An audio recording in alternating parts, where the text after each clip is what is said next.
ఎన్నో ఏళ్లుగా చేనేత రంగంపై ఆధారపడి జీవిస్తూ చేనేత రంగం అభివృద్ధికి తోడ్పాటును అందిస్తున్న కార్మికుల సమస్యలను ప్రభుత్వం దృష్టికి తీసుకెళ్లి 100% పరిష్కరించేందుకు కృషి చేయడం జరుగుతుందని జిల్లా కలెక్టర్ షాన్ మోహన్ పేర్కొన్నారు. జాతీయ చేనేత దినోత్సవాన్ని పురస్కరించుకుని బుధవారం ఉప్పాడ కొత్తపల్లి సురక్ష కమ్యూనిటీ హాల్లో జిల్లా చేనేత జౌళి శాఖ ఆధ్వర్యంలో జరిగిన జిల్లా స్థాయి చేనేత దినోత్సవ కార్యక్రమంలో జిల్లా కలెక్టర్ షాన్ మోహన్, పిఠాపురం మాజీ ఎమ్మెల్యే ఎస్వేఎన్ వర్మ, జనసేన ఇన్ఛార్జ్ మర్రెడ్డి శ్రీనివాస్ ఇతర ప్రజాప్రతినిధులతో కలిసి పాల్గొన్నారు. జాతీయ చేనేత దినోత్సవం సందర్భంగా చేనేత కార్మికులను ఘనంగా సన్మానించారు. తొలుత చేనేత వస్త్రాల స్టాల్ను జిల్లా కలెక్టర్, మాజీ ఎమ్మెల్యే, ఇతర ప్రజాప్రతినిధులతో కలిసి పరిశీలించారు.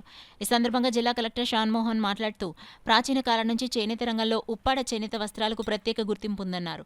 ఎన్నో ఏళ్లుగా చేనేత రంగంపై ఆధారపడి చేనేత రంగం అభివృద్ధికి తోడ్పాటును అందిస్తున్న కార్మికుల సమస్యలను ప్రభుత్వం దృష్టికి తీసుకెళ్లి 100% పరిష్కరించేందుకు కృషి చేయడం జరుగుతుందన్నారు.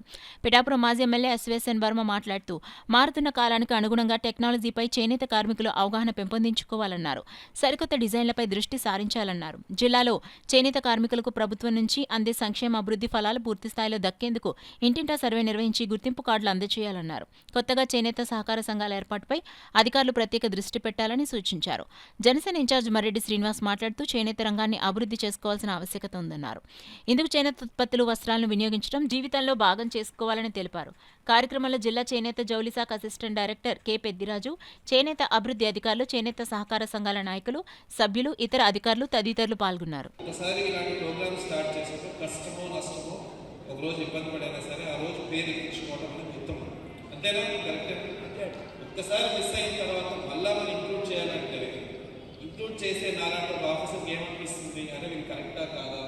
అనుమానంతో చూడడం స్టార్ట్ అవుతుంది. నిజంగా జెన్యున్ ఉన్నారు కూడా అది ఇప్పుడు ఎందుకు వస్తున్నారు, ఇంకెవరైనా కోతలంతా వస్తున్నారు, ఇలాంటి క్వశ్చన్స్ వస్తాయి. సో దయచేసి ఎలాంటి స్కీమ్ సంబంధించి కానీ ఇంకొక అంటే ఏదైనా సర్వే లాంటి చేసినప్పుడు ఇదే కాదు ఏ స్కీమ్ కన్నా కానీ మళ్ళీ కొత్తగా పెన్షన్ సంబంధించి కానీ రేషన్ సంబంధించి కానీ వీటి గురించి స్కీమ్ సంబంధించి సర్వే చేసినప్పుడు దయచేసి ప్రతి కుటుంబంలో ఒకరోజు ఓపిక చేసుకొని అందరూ ఆ రోజు ఉండేటట్టు చూసుకోవాలి. ఇది అందరికీ వర్తిస్తుంది, అన్ని స్కీమ్స్కి వర్తిస్తుంది. ఓన్లీ చేనేత కార్మికులనే చెప్పండి, మీ ఊళ్ళల్లో కూడా చెప్పాలి. సో ఒకసారి సర్వే ఇంపార్టెంట్.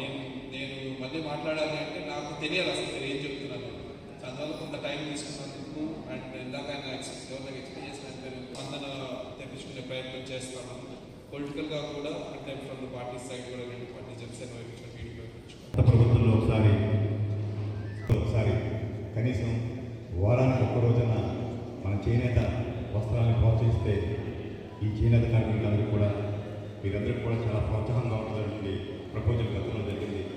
ముందు జనంగా మనం మారి వీరన్నీ కూడా మన లోకల్లో ఉన్నటువంటి ప్రోడక్ట్లు కానీ ఈ చేనేత వస్త్రాలు కానీ వాడటం మొదలు పెడితే వీరందరికీ కూడా చాలా సహాయకారిగా ఉంటుందని, అదేవిధంగా మీరు లేవనెత్తినటువంటి పెన్షన్స్ కూడా అవన్నీ కూడా తప్పకుండా కూడా మీరు అర్హులైన వాళ్ళందరికీ కూడా అవన్నీ కూడా మీకు అందేలాగా మా పార్టీ తరఫున కానీ అదేవిధంగా రాష్ట్ర ప్రభుత్వంలో నారా చంద్రబాబు గారి నేతృత్వంలో ఈ ప్రభుత్వం ద్వారా కానీ తప్పకుండా ప్రయత్నం జరుగుతుంది. అదేవిధంగా మీరు సబ్సిడీలు కూడా ప్రస్తావన చేశారు. తప్పకుండా అనుకూలతను బట్టి వాటిని కూడా పరిశీలించి ఒక పరిష్కారం వచ్చే విధంగా కూడా మీకు కృషి చేస్తామని చెప్పి సెలవు తీసుకుంటాం. వర్షాకాలంలో పొయ్యలు నిండిపోతాయి కాబట్టి వీధికి చేయడం ఇబ్బంది అని చెప్పి రైస్ ఇప్పించి జీవో ఆ టైంలో నేను జయించాను. కానీ ప్రభుత్వం మారడం వల్ల ఇంప్లిమెంట్ అవ్వాలని అది మళ్ళీ ప్రభుత్వం దృష్టిలో పెడతాం.